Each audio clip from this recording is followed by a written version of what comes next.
This is Gene Krebs. Hi there. Oh. Whoop. Whoosh. And we're high on Ohio. We're going around the state. We're talking to people who are making a difference. It's my great pleasure today to be talking to Thomas Mulready, who runs a very interesting little website I've been following now for about a dozen years called Cool Cleveland. And first of all, I want to thank you very much for agreeing. We are in Taco Tony's here in Lakewood. Taco Tontos. Taco Tonties. Yeah, Taco Tontos. Exactly. All right. And it's just plain cool. It is. Which is a very appropriate place for us to meet here. So first of all, like I said, I've been following your website now, I guess to say for about a decade. How did you start all this? Right. And I've been telling people Cleveland is cool, and they've been then laughing at me and going, no. And your website, publication, on whatever you call that, right, is a huge cutting edge aspect of this. So please tell us all out there a little bit about what it is that you do. I started as an artist. I was a writer. I was a performance artist. I got into performance art. Okay. I met up with James Levin from Cleveland Public Theater, who's right down the street here at Detroit and West 65th. You know, before it was the Gordon Square Arts District, you know. And I started to do a performance art festival there. Did that for about 12 years. Got into technology, started to learn about that. Went to work for places like Management Recruiters and National City Bank, which no longer exists. Yes, that's true. And then in 2002, Cirque du Soleil came to town, and some of their young artists are from all over the world. A lot of them don't even speak English. They were sequestered in a hotel downtown for a few weeks.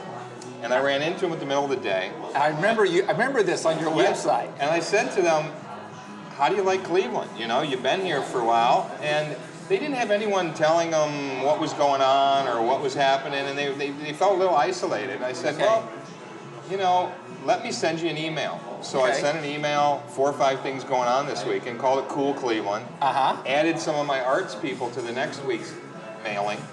And they were all writing me saying, oh, if you do this again, I got a show opening, I'm performing. And they started sending me press releases. You are at the exact right intersection between the artistic community and the tech community to go ahead and make this happen. Correct, because it really was this intersection of being involved in the community, especially arts and culture, which lead economic development. Right. And knowing enough about the technology to get the word out to massive amounts of people. Right. So the next week I put on some of the business people, and I thought they might be, I don't know, a little freaked out because these were like cool, cutting-edge, fun things. And they were like, thank you for collecting it all, putting it in my inbox, and they started forwarding it out to their friends. Okay. So it went from a couple hundred of my closest friends to almost 100,000 people now get our email blast every week. A few years ago, we started an app for your iPhone and your Android. So we just keep finding ways to do the same thing, which is to shine the spotlight on all the cool stuff that's going on in this amazing region. You know, in back in the 1700s, they asked the economist Adam Smith, they said, well, England's in rotting. Okay, and he said, there's a lot of rot in any country, young lad.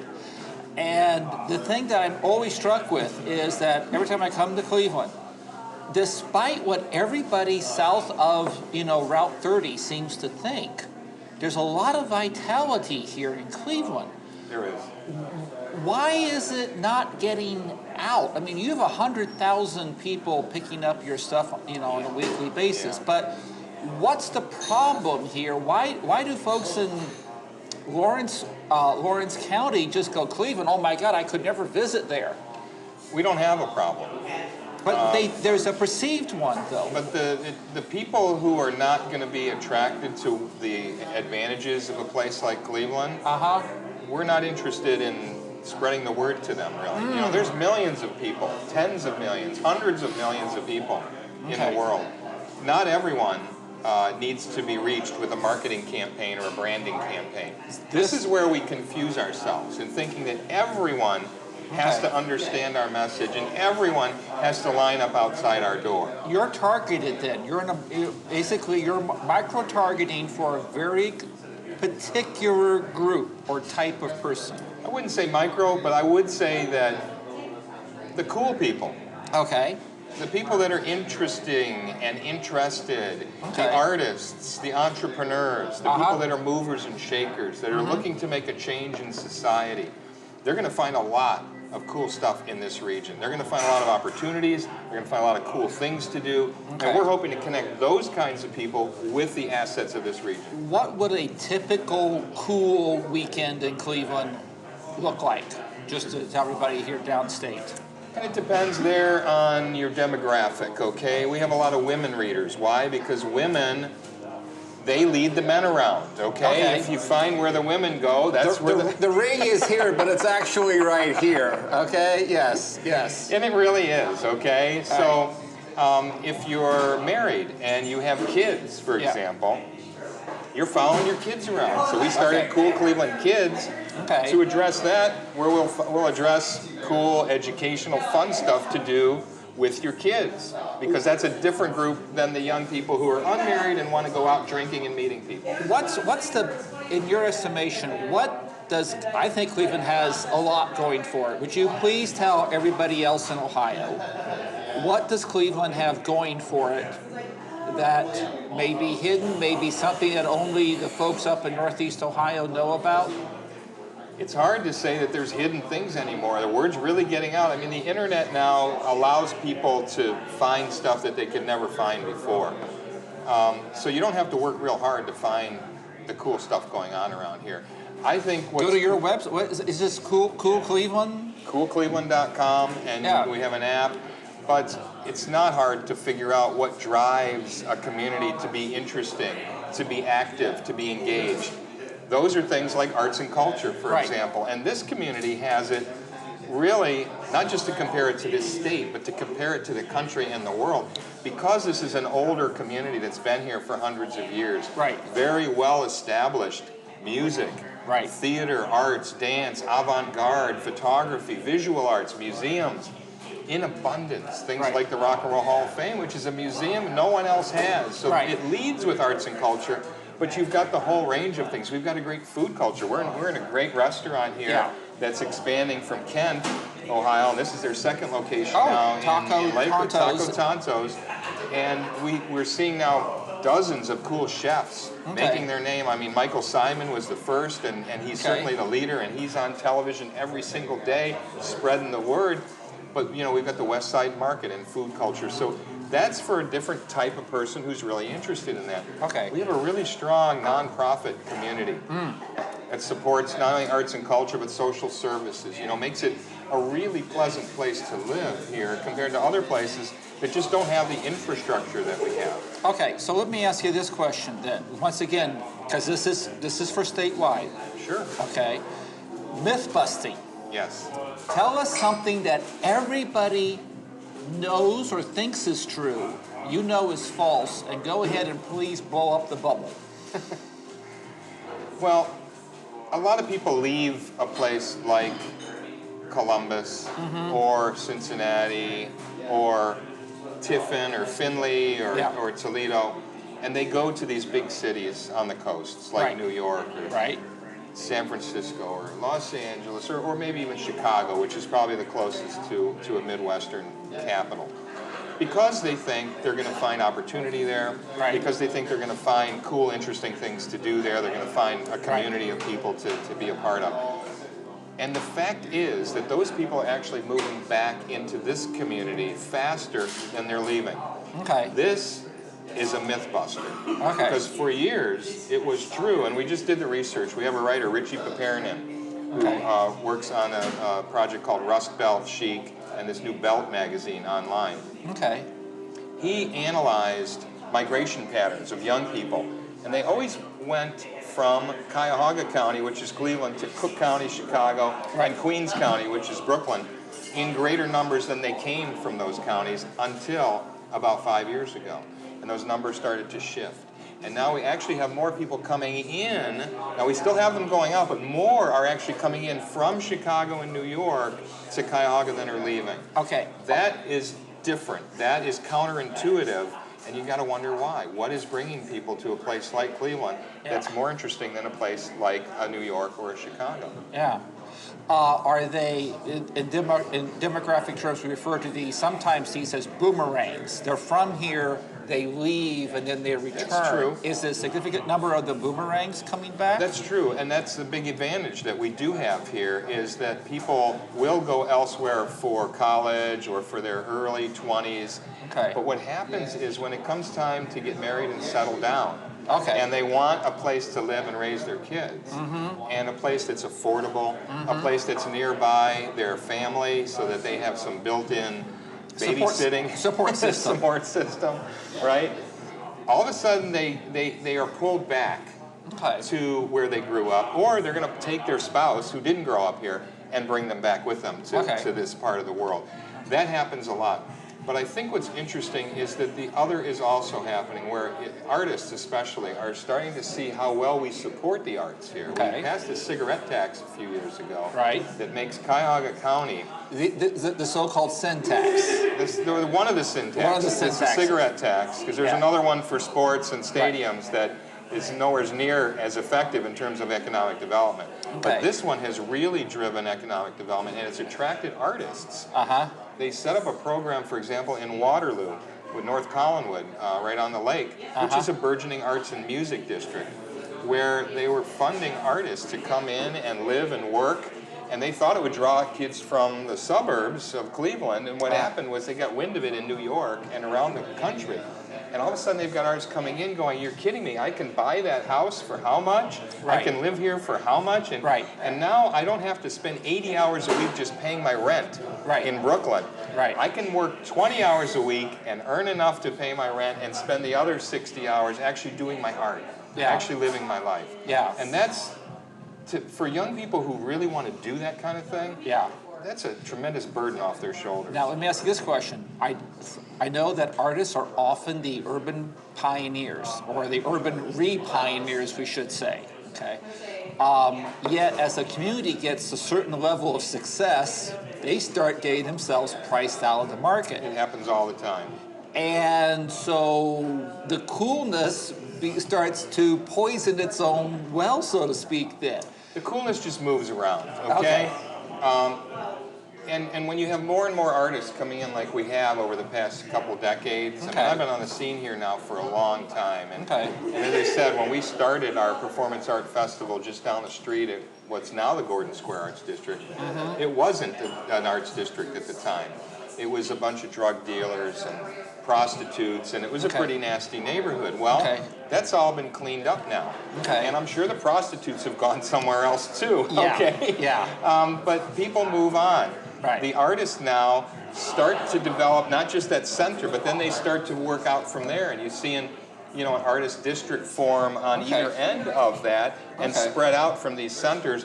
And when they do get priced out of the market because real estate goes up, I'll tell you what starts to happen. They're very fungible. They just simply... They'll move elsewhere to live, but now that place that bought their living space is a restaurant that has a band that will hire artists to come in or put paintings on their walls. So like behind you, you have this drop-dead gorgeous mural, which I would require a PhD to interpret here in mythology, but, So there becomes more opportunities for those artists when the economy starts to get better. And even though the gentrification does happen, Gene, as you talk about, there are opportunities even in that kind of an economy for artists to find a space and to find a way. And guess what? They're going to move on to the next great little emerging cool neighborhood. We started with Cool Cleveland identifying 15 neighborhoods. By the time we got done with our analysis and putting in each neighborhood we needed at least 12 cool places. We found we had 29 cool neighborhoods in this region. And I just met someone today that just gave me a 30th one and said, this is an emerging neighborhood, let's get going with it, and let's point out the spotlight that there's so much great stuff going on. Well then, so like I've noticed before, and like I tell people around the rest of the state, Cleveland is very cool. There's a lot of stuff going on here that may not be aware of. What keeps you up at night, though? I'm concerned that at this stage now, and it happens all the time, but I'm very concerned that we're getting a little lazy, that we're going to sort of rest on our laurels. Things are going so well right now. Like Youngstown, 1953, It's rocking and rolling, okay? You walk down the street on the weekends, and I think We need to stay tough. We need to stay gritty. We need to keep our character. As the money comes in and these neighborhoods get gentrified and restaurants pop up and nightclubs, we need to retain the character. Yeah. And most of these neighborhoods are ethnic. They go back hundreds of years. It's called Slavic Village for a reason. Exactly. You know, we've got Little Italy, okay? Right. We've got North Collinwood. We've got these ethnic enclaves that have now become hot. Yeah. And my concern is that they might lose their soul in the process if it happens too quickly. Yeah. And if we don't retain the authenticity. That's what they're really coming here for from the edges of the country. Right. There's no authenticity there. Like Taco Tontos, which, you know, and I will tell you, you're talking here about the attraction of the millennial, you know, and they believe that chain restaurants are the first sign of the impending apocalypse. Exactly. You know, they like coming to a place that's unique, and trust me, folks, I can't pan the camera around here, but it is unique. Just believe me on that. All right. They want to know who the chef is. They want to know where their food came from. Right. They want to know the artist that painted the work on the walls. Right. Okay. This is what makes a community different from just a lifestyle community that's popped up in the middle of nowhere. So I feel bad. Stepford wife community. Right. Absolutely. Which, by the way, when I say to certain younger people, they go, I don't know that phrase. And I go, oh, that makes me feel old. All right, so then let me ask you this then. The government, the state, the city, the county are very concerned about economic development. The increase of the gross domestic product. All right. I've always maintained that organizations such as yours and what it is that you do, you're kind of like the WD-40 of economic development. You kind of keep things lubricate, especially for the young and the restless, the young entrepreneur. In your experience, talk a little bit about the young entrepreneur, what you see attracts them, and specifically, if we had to really covet a particular young entrepreneur, it's the young geek entrepreneur. Okay, I think so. We don't need any more lawyers. Ohio has enough lawyers. We need more engineers, chemists, mathematicians, physicists. You know, that cadre. I like how you're thinking. How do we, utilizing what you're up to here, how do we use that as a tool to attract the geek entrepreneur? We're already doing it. We've been on this for years. We've been on it for decades, really. We understand what our assets are in this region. Okay. And the first thing you want to do for young people, whether they're artists or entrepreneurs or just young business people, is show them a cool place to live and work. Okay. Okay? They don't want to walk into a desert where there's no culture, where there's nothing for their family. So these amenities that we talk about that we think aren't serious are really the first thing that young people are looking for. You know, when they say, I'm going to move to Austin, they don't say, I have a job. They say, I'm going to move to a place and I'll figure out my job later. They're going there for these amenities. So that's A, the first important thing. But B, you need an infrastructure in the entrepreneurial landscape, okay? You need a continuum. You need a place for them to start and get a little bit of money, and to get some traction, you need bigger funders, you need first stage, you need additional funding at the different stages, until you finally have larger businesses that can grow. Okay. We have now a continuum, a support infrastructure for entrepreneurialism. We have organizations like Jumpstart that have been funding different organizations along the way. Now, we've had other groups. We have Wisdom. We have the Civic Innovation Lab that I worked in for years, that gave small grants to get businesses and entrepreneurs up and running. And you know, our theory there was, let's fund the jockey and not the horse. If a person comes in with a great idea, but maybe the idea will go, maybe it won't go, you're kind of 50-50 on that, but you know that this person is really passionate. And whether this project makes it, or their next project, or the one after that, let's make sure that person stays in this region and makes it happen here, instead of having a bad experience and leaving and having their success somewhere. Now we're drifting into venture capital and angel funders too. Absolutely. Now, so is Northeast Ohio a good ecosystem, you think, for venture capital and It's much better than it used to be. You know, I worked at a large bank, and they were not real good at it, because it was all about widgets, and we're going to make manufacturing parts, and where's your collateral if Right. you want a loan, and if your collateral is a piece of software Right. that's very intangible, they were not Right. comfortable loaning money. That's changing, Right. and it is evolving, and I think we're in a much better shape than we were 5, 10, 15 years ago in this region in terms of an enlightened investment class that's seeing the assets of this region and might see a young chef who hasn't had a lot of experience but has a great idea. Okay. Someone wants to run a food truck, wants to open up a small place. I think we're seeing that that attitude is changing, and they're starting to understand that that's a part of the ecosystem as well. Okay, then a larger question is, where do you see the state, the government, local and state, and also the business community weighing in on this? Have they been positive players in this, or have they been benign? It's hard to get herd all the cats in the room. You know, everybody has their own self-interest and they all go their own direction. But when it comes to the government, I think we need to expect our government to invest in education. Okay. We need to have them invest in early education, and also in infrastructure. Because without that, the businesses just don't have a chance. If we're not going to educate our people, Okay. then we're not going to have an educated workforce to continue to drive that economy. Okay. Okay, and we're going to lose population, and we're not going to find the people that we need here, and we're going to have to import them from elsewhere if we're going to grow. And I think if there's one thing that the state government can do, Okay. it's education. It's in their mandate. Now, Okay. they've refused to address the fact that our current system of funding education is unconstitutional.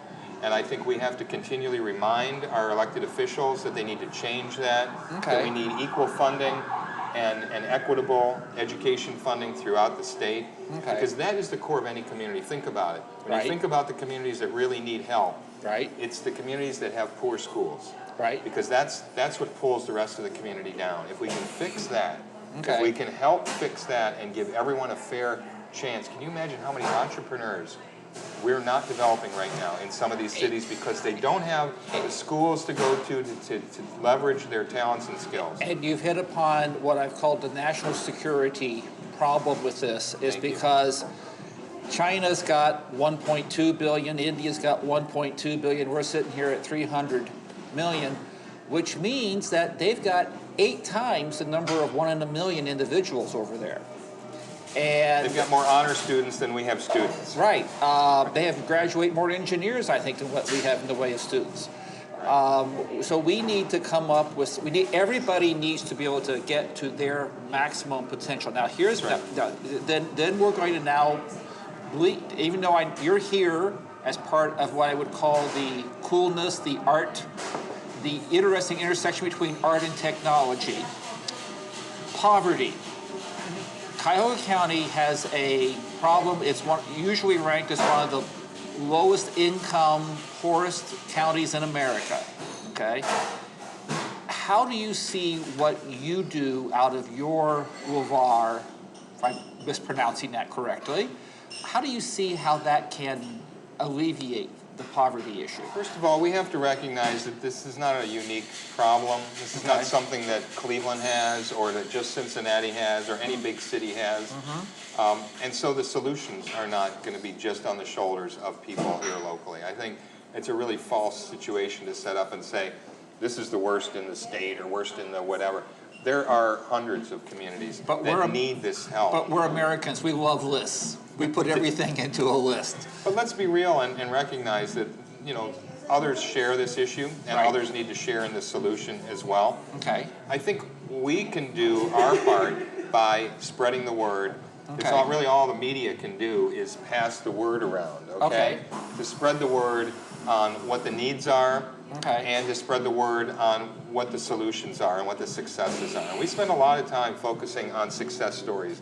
Just like you're doing here, Gene, and interviewing someone like myself, we do that a lot with Cool Cleveland, where we're finding I know. entrepreneurs. I encourage everybody, when they get done here, just go coolcleveland.com and sign up for it. It's a fascinating little weekly thing. And sometimes I see things, I go, wow, I wish that we could just simply drive up there and see, this looks cool, looks interesting. Yeah, and it's more than just weekly now, because with the app, it's 24/7. But we use video, for example, because you can deliver it now on your devices, Right. and it's very easy we've probably done, I want to say 2,000 interviews like this with cool people, entrepreneurs, artists, small business people that are successful. I've seen several of those. And they're creating solutions. And I think you talk about the Center for Community Solutions, you know, it is about highlighting and modeling solutions as opposed to woe is us, and here's the problem, and we're just wallowing in our own failures. There are a lot of solutions. There are a lot of bright ideas. We need to continue to make traction with them, and that's where I think our role is finding those solutions and showing them to the wider public as best practices. Now, let me ask you this question. You mentioned your electronic device. So, is there a particularly favorite book that you've recently downloaded either onto your electronic device, or you still have the old copy that, you know, of something called a book that you can take with you to the beach? What have you read recently that you've really enjoyed or has really helped shape your thoughts on some of these things? I read a lot of books about this region and about places like this region, because I'm understanding that there is a Rust Belt culture, okay? This authenticity here, the visual nature of buildings that have been here for decades, the money that was here, you can see that invested in the past, and then you see how time has taken over and put a patina on it. You know, there was, and so there's a book on Rust Belt chic that I most recently read, and Richard Perrinan is one of the editors on that. And it's a very interesting book to look at different writings from different perspectives. And it goes beyond just Cleveland. It goes to... So it's an anthology. It's an anthology, and this one does focus on Cleveland, but the same issues exist in Chicago, in Detroit, in Pittsburgh, in this entire region. And I'm sensing that there's an identity here that we're coming to grips with and embracing. All right. Well, this has been Gene Krebs interviewing Thomas Mulready of Cool Cleveland. And if you're more interested in Cool Cleveland, please go to coolcleveland.com. And this concludes this week's episode of High on Ohio. Thank you very much for tuning in. Tune in next week, and I have no idea who we're going to be talking to at that point in time.